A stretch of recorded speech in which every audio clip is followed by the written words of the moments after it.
Kumbaga Rabii Cordillera, ito ang programa kung saan ating pinag-uusapan ang mga mahalagang bagay para sa mga kabataan. Siak ni Clint Isvantotanes, Daytuiti, Daddad para Sinaninungan, a youth-oriented podcast of the Philippine Information Agency, Cordillera.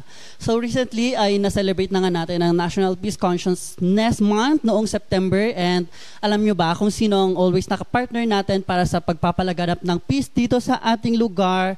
That's right, kasama natin ang mga kapulisan. Kaya naman we have invited isa sa mga napakasipag na miyembro ng PNP dito sa ating programa para pag-usapan kung ano ang kanilang mga ginagawang programa para sa pagpapalaganap ng peace. So for this episode, kasama po natin si Police Colonel Ruel Tagal ng Regional Mobile Force Battalion 15 dito sa Cordillera. So bago ang lahat, sir, kumustahin po natin siya. Sir, kumusta naman po kayo? Pabati po sa ating mga viewers. So mga nanonood po sa atin ngayon, kahit bumabagyo, andito po tayo.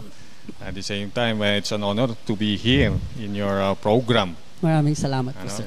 So as far as yung ako and mga kasamahan ko is concerned, ito po, masaya po kami na nakapagbigay kami serbisyo sa pangkalahatan, sa community, especially sa mga kabataan po. Ayan, so masaya po kami, sir, ano po na pinaunlakan nyo po ang aming invitation na ma-interview po kayo dito sa aming programa, which is a youth-oriented podcast nga po, and we want na maintindihan ng ating mga kabataan kung ano po yung mga programa ng ating kapulisan. So before we go po sa pag-share ninyo sa ating mga programa, baka pwedeng makilala ka pa namin, sir, being the force commander po ng RMFP 15, baka pwedeng ikwento nyo po sa amin kung paano kayo nagsimula as police officer po. Okay, just like yung mga siguro audience natin, mga kabataan, nagsimula sa pag-aaral, syempre. So nag-aral po ako dito sa SLU. Actually, nung elementary sa SLU Laboratory, then nung high school sa University of Baguio, until I took up my college course sa SLU din. So actually, medyo kwan pa nga ito. Siguro magtataka kayo because yung natapos ko actually sa college is Bachelor of Science in Nursing. So nurse po kayo, sir? Yes, actually a certified nurse. So after nursing, it so happened na during that time, yung market po ng employment sa mga nurse bumagsak, especially sa abroad. Siyempre kapag nursing kasi ang inisip po natin is mag-abroad, right? Opo. Ilan lang siguro yung mga local na dito na talaga magsiservisyo bilang nurse. But, mayroon kasing lumapit din, nakaklase ko din, isang nurse din. Sabi niya, why don't we try yung Philippine National Police Academy?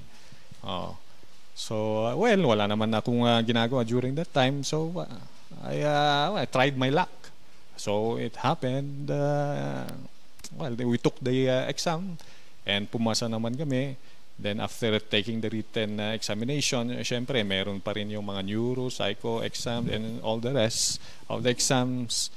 Ito pa nga twist na naman ng story. Yung nag-invite sa akin to take the exam during the second phase of the exam, medyo hindi siya nakursunadaan. Ako tuloy ang nakapasok. So I end up entering the portals of the Philippine National Police Academy. Siya naman, nag-abroad. Actually, baliktad nga siya ang gusto niyang pumasok talaga sa PNP, while ako talagang gusto ko rin mag-abroad. But syempre, God has planned for each of us. So, ganyan na nangyari.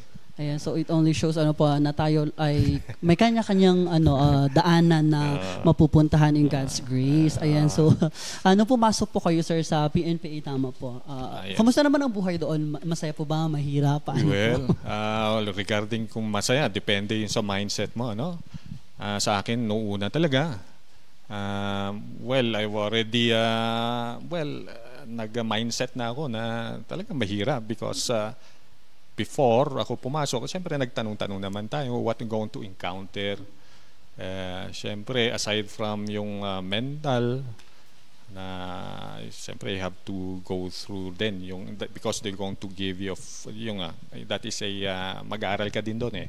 So on top of that siguro if you're going to compare to mga regular courses, syempre meron yung physical activities which is matindi compared to other regular courses. Siguro yun lang naman pagkaiba.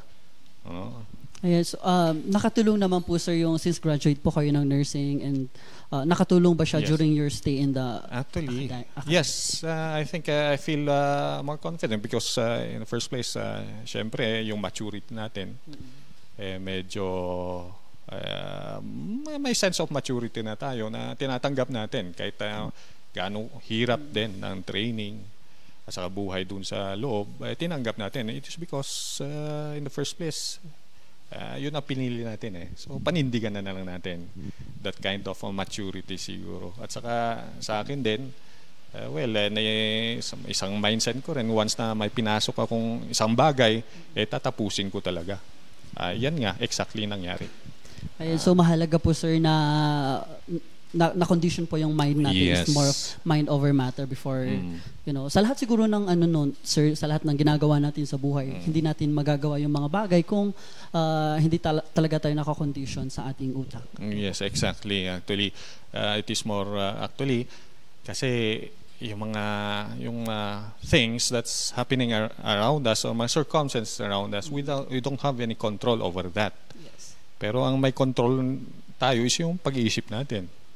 And kung sakali sa isang bagay sa pananaw mo nahihirapan, talaga mahirapan ka. But you think positively that this is a challenge, this is an opportunity, di ba? I think things will be lighter. Just like kung maliligo ka nga sa umaga lalo na ngayon. Yung mga iba may cold shower, may hot shower. Yung mga iba, paningin nila sa cold shower talagang negative para magkakasakit ka na everything. Yes. Pero kapag tatanggapin mo na that is only a sensation, that's normal, di ba? Actually, yung malamig na tubig, it will not give you any suffering. Pero ang magsasuffer ka sa pag-iisip mo na magko-cold shower ka, it is na-implant siguro sa utak mo, masama kapag cold shower. And kapag hot shower, it will give you good things. But, tingnan natin kung isang oras ka mag-hot shower dyan, kung anong mararamdaman mo. Diba? Parang binibigyan mo ng You are giving soul to those things when in fact, they are not permanent. Diba?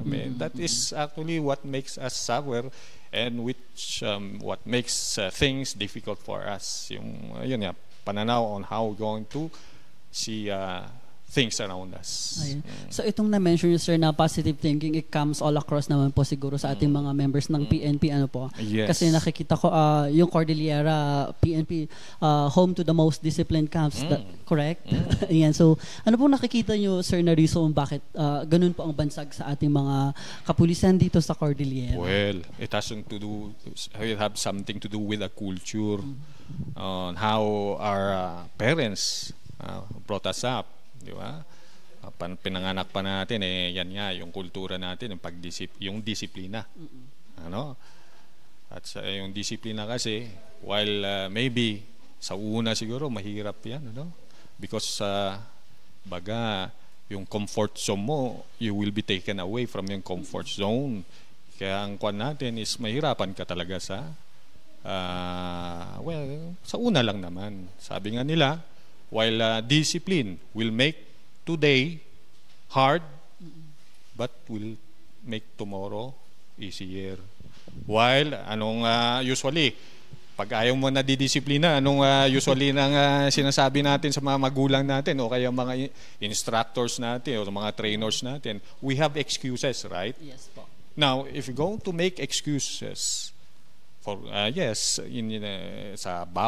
sa araw-araw na ginawa ng Panginoon, I think while maybe excuses will make today easier, but tomorrow harder.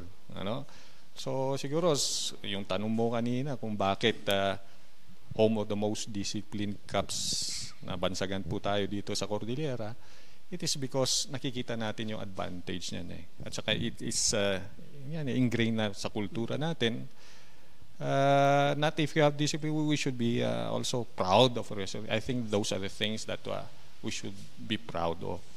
Tapos meron pa din yung sinasabi nila na inayan. Yes. Inayan.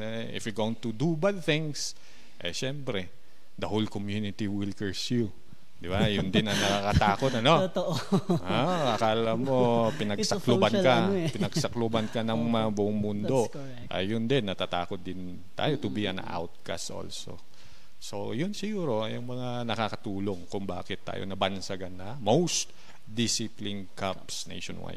Ayan, so na-mention siya po yung sa culture. So, I'm a bit curious, sir. Taga Cordillera po kayo. What part po ng ano?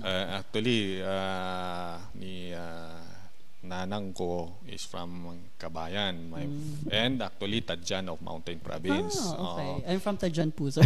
Maglangayan. Kabayan. Kabayan, yes po. So, it only shows po ng ating mga kapulisan ng mga Igorot or mga Cordillerans ay talagang sinasabuhay nila ang kultura ng mga Igorot, yung, lalo na na-mention nyo kanina, sir, yung inayan. Po. So, ayan. So, going back po sa pagiging isang pulis, since nasabi nyo nga po na it's not very easy yung buhay ng pagiging isang pulis. Ano naman po yung message niyo po sa ating mga kabataan who are interested na maging miyembro po ng kapulisan natin? Okay, first things first, palaging sinasabi sa mga kabataan natin before you do something for others, the first duty, actually ito yung first duty, is to your well-being, because without it you cannot be genuinely be there for others. So, yung mga sinasabi nila na bahay muna bago sarili, I think you cannot help the country. If ever ikaw mismo problema. Ano ba yung problema ng kabataan? Unang-una siguro, ayaw mag-aral. Yes. Anong may tutulong mo sa bansa kung ayaw mo mag-aral? Okay, yung mga kabataan nalulong sa mga bisyo, o mga droga, alcohol. Ito nga yung modern na bisyo, yung sa ML. Yeah. Hindi, sa bagay, hindi naman masama yung ML in per se, but then sometimes meron ka dapat gagawin instead na mag-aral, yung pag-ML mo extend, extend o kaya wala ka ng oras mag-aral, ML na lang ang ginagawa. Kaya naman nagaging bisyo. But then yun nga, the word there is moderation siguro, because somehow you need entertainment also, di ba? Opo. And if that is your way of entertaining yourself, okay lang naman. Huwag lang makalimot sa mga obligasyon at saka responsibility. So, yun siguro, you take things in moderation, okay? Yung mag-aral, then afterwards, syempre, mag-reflection. Reflection, ano ba talagang gusto mo sa buhay? At then, kung alam mo na kung talagang anong gusto mo sa buhay, well, pursue it. Pursue it. At saka in pursuing, huwag mong i-expect na everything is parang bed of roses. Everything will be easy for you. Kasi yun yung maganda, yung mga challenges. And sometimes you will fail. And kung tutuusin, the best teacher actually is failure. Yung failure. Yung mga experience mo. Di ba? Nagiging best teacher lang yan kung alam mong bumangon uli. And yes, maybe you can also testify. You can agree with me na lahat naman tayo may pagsubok sa buhay. Yes. Wala namang problema dyan. Because kung wala namang pagsubok sa buhay, wala ding meaning ang buhay. Wala nang kulay. Di ba? And sometimes those are the stories you want to tell and retell. Di ba? Those are the sweetest thing that you will remember, mga struggles mo. Yes po. Tapos, ayun, kapag may struggle, kayanin mo. It is because in the first place, yung gusto mo. At saka, siguro, panguli is wag mong asahan na, well, if you have an idea, talaga ito ang mangyayari, sometimes there are many things that you cannot control outside you, mga circumstances, while maybe nagplano ka na but the problem is siyempre na yung nakakasulubo mo while pursuing your dreams, hindi mo kontrolado yon. That's why sometimes kuminsan madidelay ka. in reaching your dreams. And you should not be discouraged about it. Rather, you should put more effort and energy to it. Yeah. Ayun. So, napaka-inspiration lang sinabi ni Sir Well, ano po. And I hope na sa ating mga viewers, na-inspire po ang ating mga kasamahan ng mga kabataan and become a good example, as a police officer. And baka in the future then magkaroon tayo ng, ng mga force commanders na kagaya niyo po na talagang masipag sa pagpapalaganap ng peace. And speaking of the responsibilities of the PNP, bilang RMFB, Sir, First Commander, ano po ba yung, sa mga ating mga viewers na hindi nakakaalam pa sa services or programs or activities ng RMFB, baka pwedeng i-share po natin, Sir. Okay. So, ang mandato po namin, yung mandato ng Regional Mabuhay Force Battalion, basically, we are the reactionary unit of the Police Regional Office Cordillera Administrative Region, yung PROCAR. Yan yung pinaka-modern unit po natin dito sa Cordillera. Now, what does it mean reactionary unit? Ang pagkakaiba po namin sa mga ibang pulis, kasi parang kami kasi mobile. Opo. Ibig sabihin, mobile by the word alone. Moving. Tama, moving. Yung isa naman, yung territorial police forces. Okay. Yung mga territorial, let's say for example, to Baguio City, meron yung Baguio City Police Office. So, sila yung territorial. Kami yung mobile forces. In case kailangan nila ng augmentation, reinforcement, kami ang pumupuno. Okay? And at the same time, actually, yung mandato namin is a reactionary unit of the PROCAR when it comes to internal security operations. And when you talk about internal security operations, we talk about insurgents. And we talk about insurgents, ito po yung CPP, NPA, yung mga rebelde po, mga ganon. So, we go after them. Especially so, if may ginawang atrocities, kaya sabihin na natin nag-ambush or whatever mga ginawa against a person or against property, and kami ang unang responde. Pero meron din yung mga territorial police forces, but just like what I told you, if kailangan pa nila ng karagdagang puwersa, hindi kami ang pumupuno dyan. And not only that, we also, not only in terms of ISO, we also help the territorial police forces when it comes to public safety operations. Ano yung public safety operations? Kagaya ngayon, medyo masama ang panahon. Malay mo kung medyo may landslide dyan or whatever. Mga kasamahan po natin so RMA 15 is equipped with mga logistics and obstacle for personnel who are trained on search and rescue operations. And aside from that, meron yung regular na yung police operations and special police operations, yung paghuli ng mga wanted persons o kaya pag-serve ng search warrant. We also help the territorial police forces in those aspects. So yan po yung yung mga ginagawa ng RMB 15. But on top of that, while maybe our mandates indicate na reactionary, but then may mga programa po kami na proactive naman po kami para maiwasan natin yung mga sitwasyon na sinabi po natin kanina.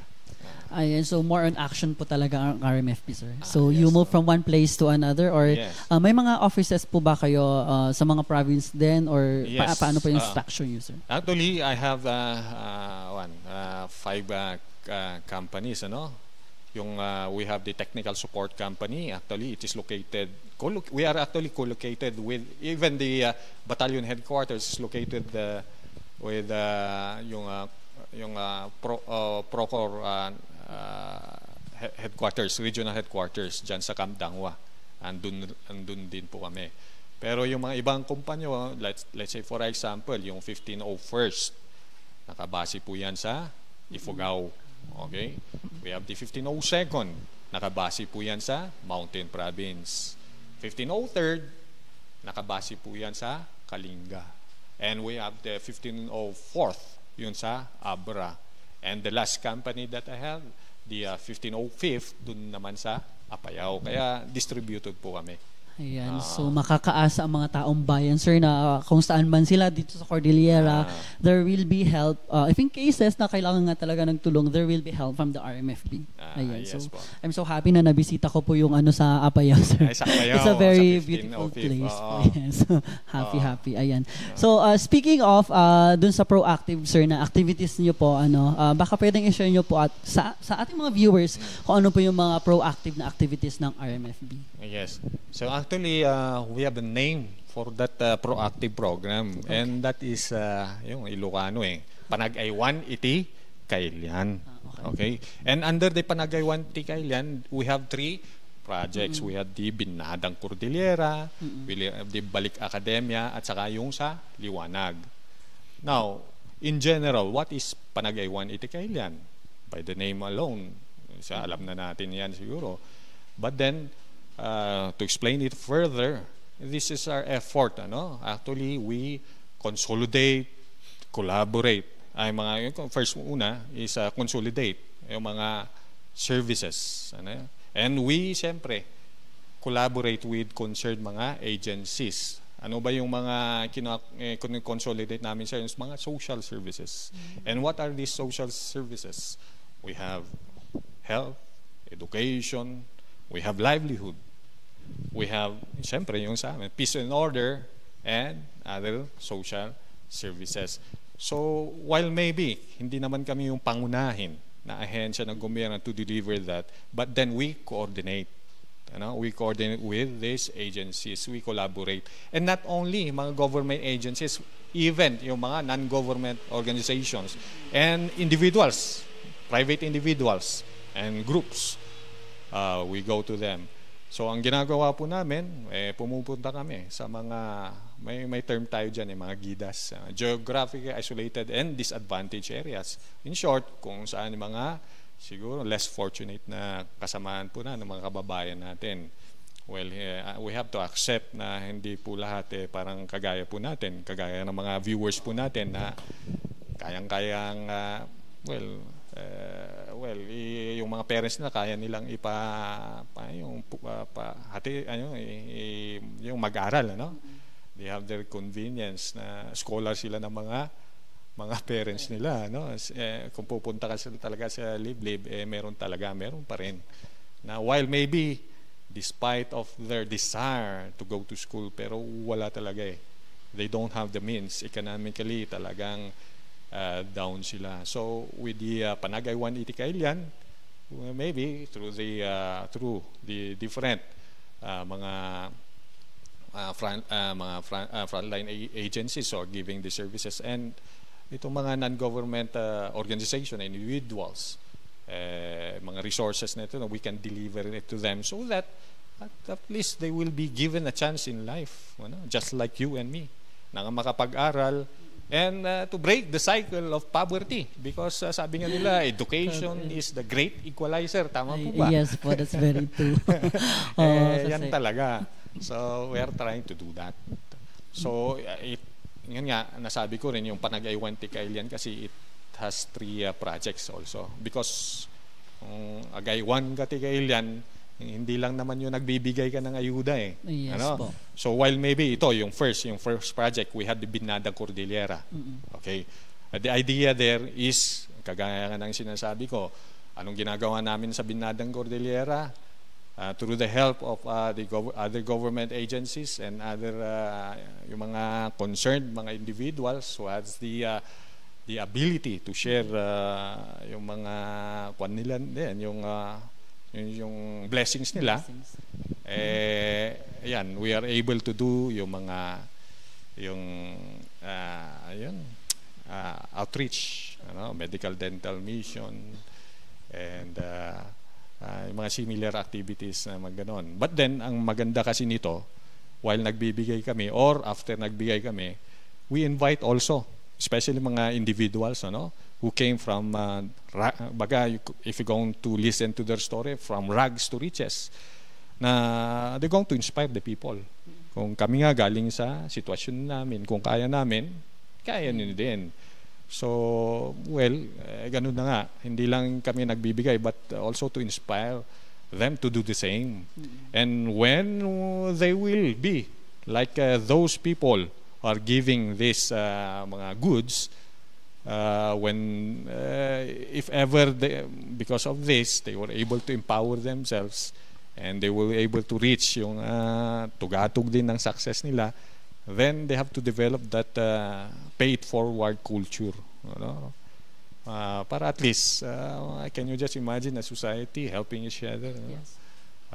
Baga wala na siguro, you don't have to even demand for the assistance of the government. Siguro kung kayo mismo sa komunidad nagtutulungan kayo, all you have to do is to hold maybe the government accountable sa mga dapat nilang gagawin para maiwasan natin yung political patronage na gano'n, na sinasabi nila.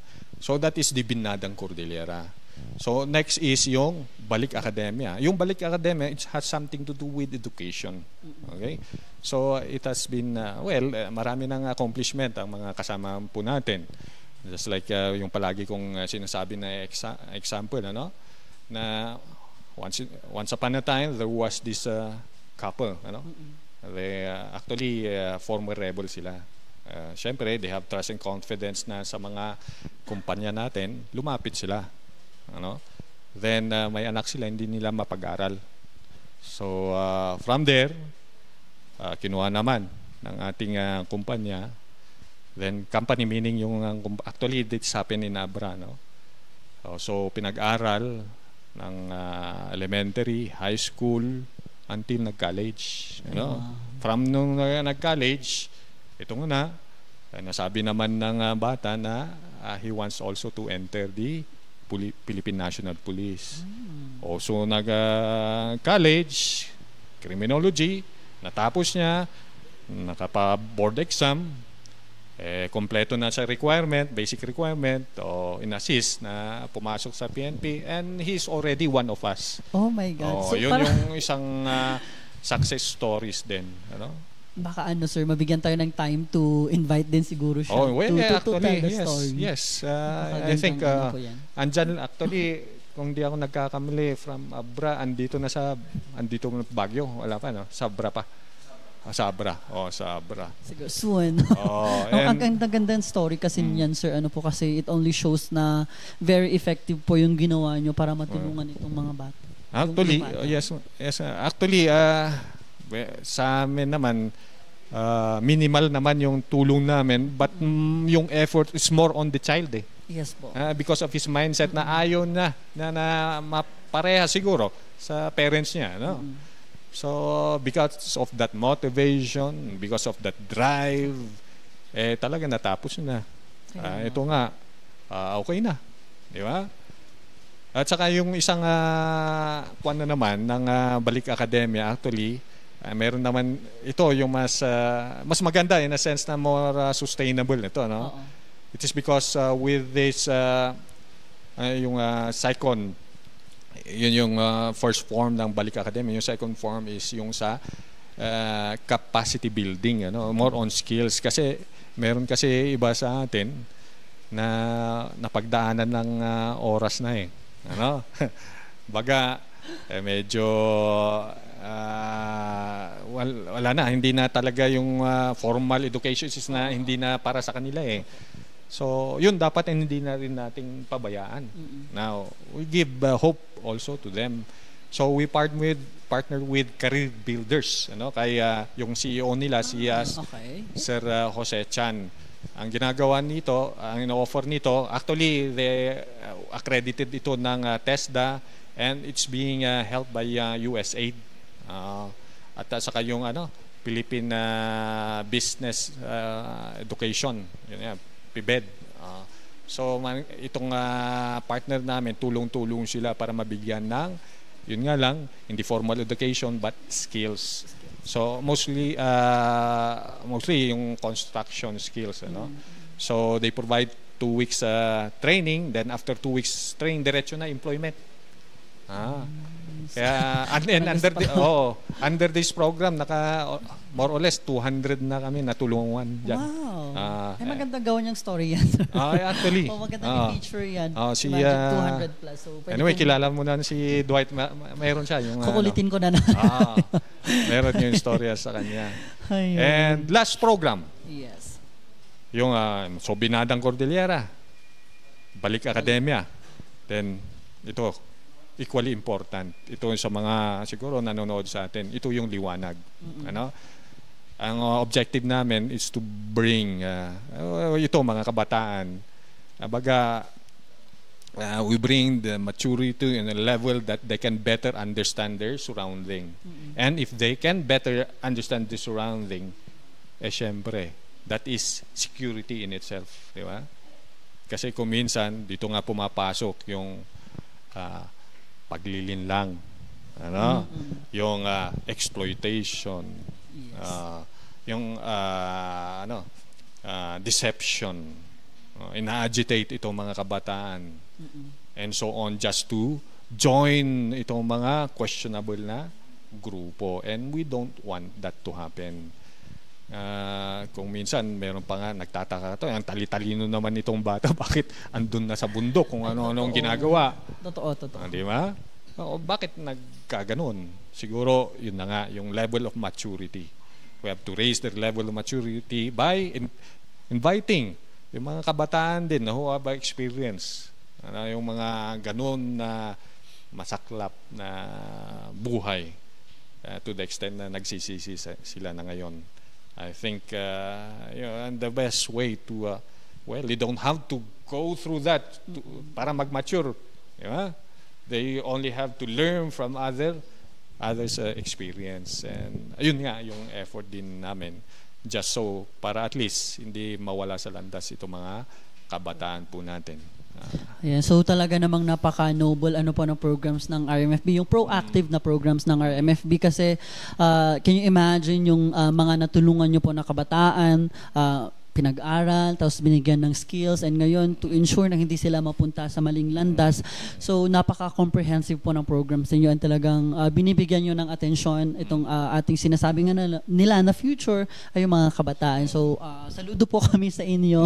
Thank you po. Ayan, so nagpapasalamat po tayo talaga sa ating mga kapulisan, kasi nandito talaga sila upang tulungan hindi lamang yung general public, pero to ensure na ang ating kabataan ay maging successful din sila and well-developed. And yung maganda sa program nyo, sir, is na-involve nyo talaga ang mga private sectors, ganyan, and kapartner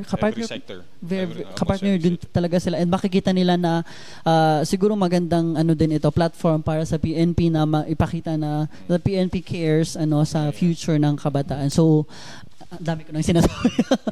Palakaman po natin I don't know what to say talaga, pero saludo po kami sa inyo, kasi you're being proactive, and it's hindi naman talaga siya siguro isa sa pinakamalaking saklaw ng PNP, pero you're doing everything. Ayan, and may nakita po kasi akong post doon sa, I think isa sa programs niyo din po ito, sir. Yung dalawang orphan sa, I'm from Mountain Province, so I know that yung orphan sa Bunga Tadjan, and you have partner with private individuals para, kasi yung dalawang orphan is pinag-aral, yung mga ganun. Baka pwedeng i-share nyo po yun if you know the details. I'm not privy with that, but then yung exact incident, but I've heard na ganun nga yung ginawa ng tropa doon. Actually, in whatever capacity that we can extend assistance na binibigyan po namin, kagaya niyan, maybe, pero ito nga hindi sustainable kasi nanggagaling na sa bulsa pero the men are doing it out of their siguro good heart, na talaga ganun talaga yung pagkatao nila, pero ang emphasis ko talaga dyan is ito naman, while maybe nagbibigay tayo, but do not make them so dependent. Yes. Yeah? Because if that is their way of life, just like yung pag-ayuda, pag oras na that is your way of life, supposedly yung ayuda is to help you when you are in crisis. Yes po. But sometime, dapat bumangon ka. Di ba? But kung ngayon, binigyan ka ng ayuda, then you're going to expect that that will be your way of life for the next years. I think hindi na Walang maganda yon. mangyayari sa buhay. Yes, Why? totoo. Why? It is because once you are trapped in this kind of way of life, ayuda and everything, you will lose yung talent mo. You will lose your gift. Because hindi mo na gagawin kung saan ka magaling eh. Kung yun sana yung iti-trade mo, for you to be able to sustain your life, di ba? But since may ayuda, you going to give up on those gifts, your talent. And what will happen if you going to give on those gifts and talents? You will lose more than that. You will lose your freedom. Kung ano na lang ibibigay sa iyo, yun na lang ang dapat maging masaya ka doon, di ba? Unlike kung may sarili kang trabaho, then you can buy whatever you want. You can go wherever you want. True. Di ba? Once you will be trapped into dependency, you will lose more than your talent and gift. You will lose your freedom. Doon na mag-iinit yung ulo mo dahil sa araw-araw sayote na ibibigay. You don't have no choice kasi hindi mo hindi mo in-improve yung sarili mo, di ba? To have those kind of talent for you to trade and for you to have a good life. Yes po. Ayan. So, narinig nyo naman sa ating mga kababayan. We hope na you also teach yourself na hindi maging dependent talaga sa ating government kasi if that happens, wala talaga mangyayari sa buhay natin.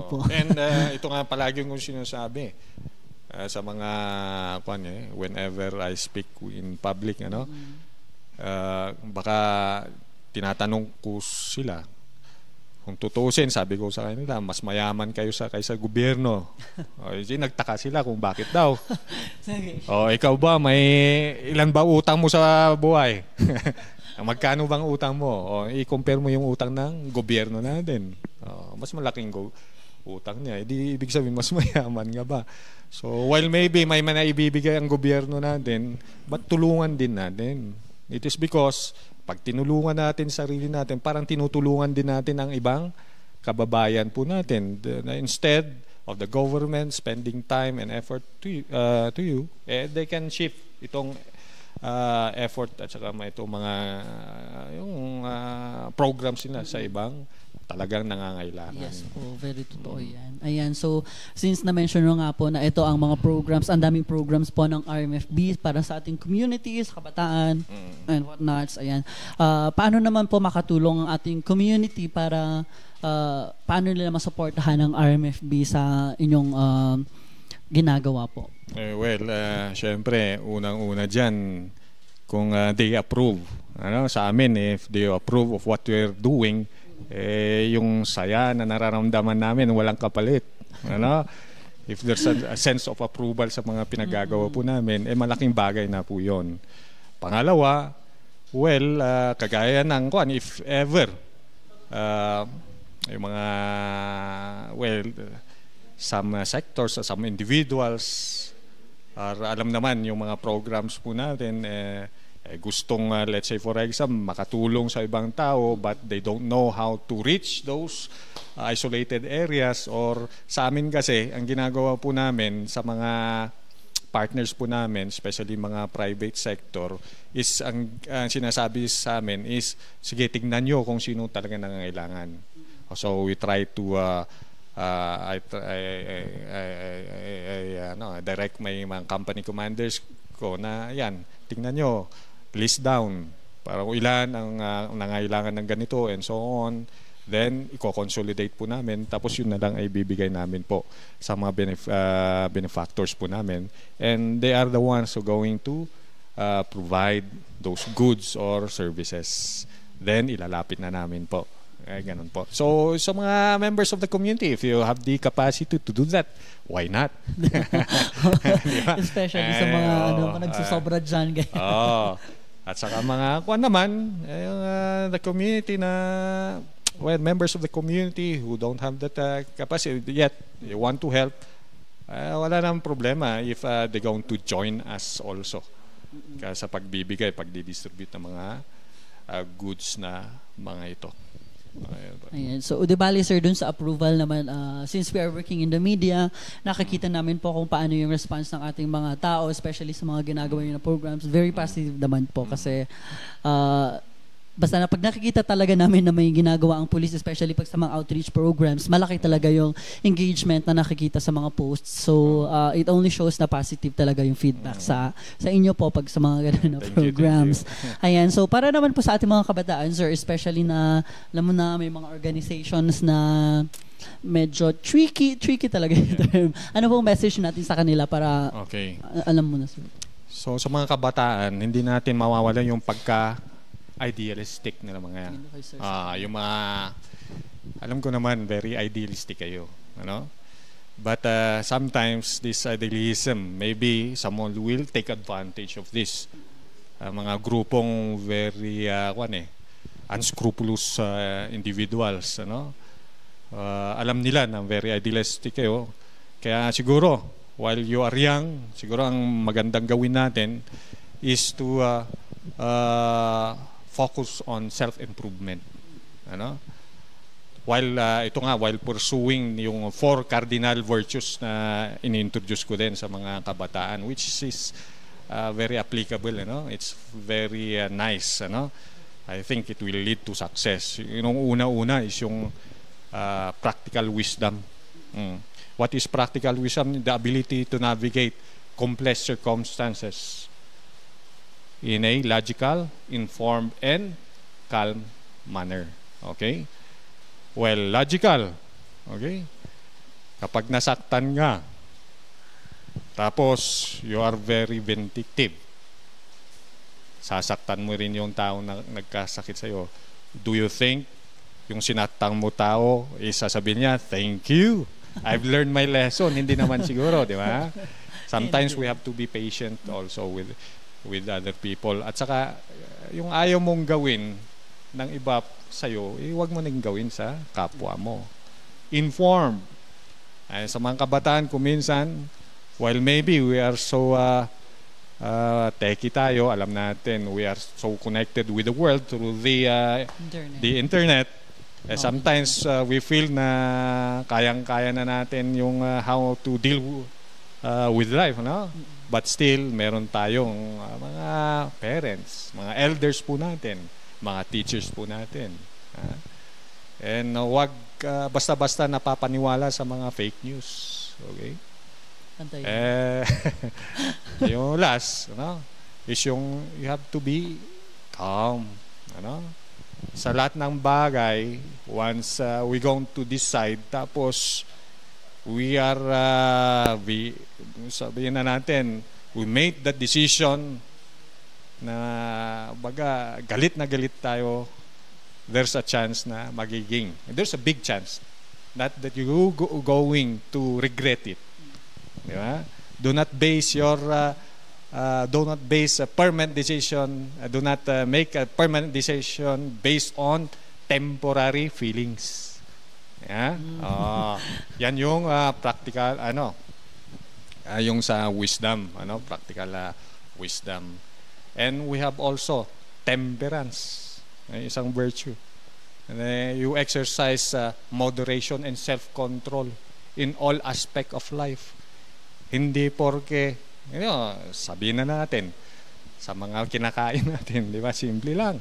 Di ba? While masarap nga, but wag mong sobrahan. It is because, in the end, magsisisi ka. Kaya nga, magkakaroon ka ng sakit and everything. You take everything in moderation. Okay? At saka yung pangatlo is yung justice. Not only to those who are doing good to you, but also those who have wronged you. Because I think that is the best way to teach these people.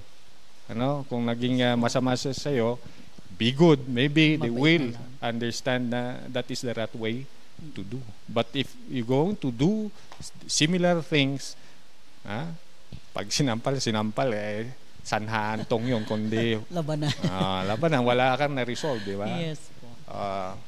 At saka yung courage, no? Not only in extraordinary circumstances, but in the day-to-day life. You face it with clarity and integrity. Yung integrity, kung anong sinasabi mo, yun din yung diba? Yung action mo. Okay? So I think those are the things that, as far as I'm concerned, ma-advise ko sa mga kabataan, ano? Yung yun nga, yung I just want to summarize it, ano? You focus on improving yourself. And in improving yourself, ano, you might as well, ano, consider other men's writing. Other men's writing, ibig sabihin, yung mga, kasi if you're going to write something, ibig sabihin, talambuhay mo yun, ano? Lessons yun. You have to, exploit, ano? Others man's writing so that you can gain easily what other work hard for. Di ba? So that at least, kahit sabihin na natin na bata ka pa, then you're going to learn from the lesson from other mga elders po natin dyan. Dagdag kaalaman yan, dagdag maturity yan. And you can better understand your life and what's happening around you. And maybe you will have peace of mind, and if you have peace of mind, ang ganda ng resulta ng bawat kung whatever you're going to decide on, which siguro sa buhay mo when it comes to yung personal life mo. Ayun na, sa ating mga kabataan, napaka-fruitful po ng na-share na message ni Sir. May 4 po na virtues, life virtues. Ayan. So, para naman po sa ating mga parents, since sila naman po ang talagang number 1 din na dapat nakaalalay sa ating mga kabataan, baka may message po kayo sa ating mga parents. Sa mga parents po, while maybe I know that as much as possible, we want to protect yung mga children po natin, mga anak natin. But tignan po natin na hindi tayo sumusobra to the extent na spoil na natin. And ito lang yung practical thing lang itong mga anak po natin, sooner or later they will be employed. And once they will be employed, they will siyempre, just like us, di ba? Public servant, utusan po kami. Di ba? Now, if you have that attitude of self-entitlement, ay medyo mahirapan kaya ata. Di ba? Sasabihin ng bata, hindi ginagawa sa amin to Actually, pati nga sa school, binibit-bit yung bag ko Kahit kayang-kaya kong bit-bitin, binibit-bit parang ng parents ko. Tapos ako, papasok dito sa agency o kaya kung whatever corporation yan, tapos I end up utos-utusan. Pero sa amin po talaga, if you want to, yes, siyempre, yung mga kasapahan po natin, siyempre, gusto nila, kung kaya, maging general. But before you become a general, siyempre, di ba? Back to yung basic muna. Maging utusan ko muna and everything until you're going to mature. So that at least you can sympathize with whatever the feelings of yung mga men that you are leading. Di ba? Because without that, you cannot effectively lead. Baka mamaya, ang mga bata, because of the entitlement na binibigay ng parents, baka yun nga, maiisip na ganun kadali pala yung buhay, when in fact and in reality, di ba? You have to struggle. Yes. Now, and they should not curse those struggle, because sometimes yung struggle na yun, they become a blessing to you. Di ba? So I think yun siguro may ikwan ko sa mga parents, as much as possible turuan din natin, sabihin din natin ang realidad ng buhay. Now while maybe you give extra care to them, but do not also forget to teach them responsibility, mga obligasyon din po nila, especially if they want to be someone in the future. Diba? Wala namang siguro instant na napanganak Mayor. nabiyayaan ka na, except siguro may pamana. Yung mga may pamana ng mga 3 million. Ayan. So talaga namang napaka-informative and educational po nang na-share ni Sir Ruel, and we hope na nakinig mo or makikinig ang ating mga kabataan para talaga matulungan po sila na makahanap ng magandang buhay in the future. And palakpakan po natin ang RMFB for doing everything that they can para mag-guide po ang ating mga kabataan. And of course, since nag-share din po si Sir ng kanyang message para sa ating mga parents, reminders na din po talaga sa ating mga parents. Ayan, huwag natin silang i-baby masyado ang mga bata ngayon. Ganun yun. Ayan. Kasi what will happen na lang talaga sa kanila na future, di ba? Ayan. So, isa na namang napakaganda pag-uusap ang ating nagawa ngayon. So, before we let Sir Ruel go, baka sa mga interested po na makita ang mga programs ng RMFB, may Facebook page po ba kayo na pwede nilang i-check yung mga activities? Okay. Actually, i-type nyo lang RMFB sa Facebook, then lalabas na po yung ibang Facebook page po namin. Actually, meron sa BHQ, meron din yung different companies which I mentioned early. Just type yung RMFB 15 para at least, tignan nyo din mga ginagawa namin. Like and share. Just like that. Totoo. Oo. Kasi doon yung makikita yung mga testament ng mga pinaggagawa ng ating RMFB, and para mas further ma-appreciate nyo po ang kanilang mga activities and programs. Kaya, sir, baka may mga pa po kayo, may mga message pa sa ating mga viewers? Yun lang. Actually, wala naman na akong message. Naibigay ko na kanina. But then, magpapasalamat na lang ako because of this opportunity that I was able to give information regarding yung plans, programs ng RMFB 15, and we'll take advantage of this program also to ask maybe kagaya ng sinabi ko kanina na how can the community also help us. Sa amin lang talaga for you to know the different programs and for you to like and share the programs, sapat na po sa amin yun. Ayun. So wala naman silang masyadong hinihinging diba? Hindi naman siya ganun ka-heavy, diba? The appreciation and the like and share is enough for them to know na they are doing great. Ayan. So, isang napakaganda pag-uusap na naman ang ating nagawa ngayong gabi, and we hope ng ating mga kabataan ay maraming natutunan sa ating episode ngayon. Kaya wag niyo pong kakalimutan para mas updated pa po kayo sa mga kaganapan dito sa ating rehiyon.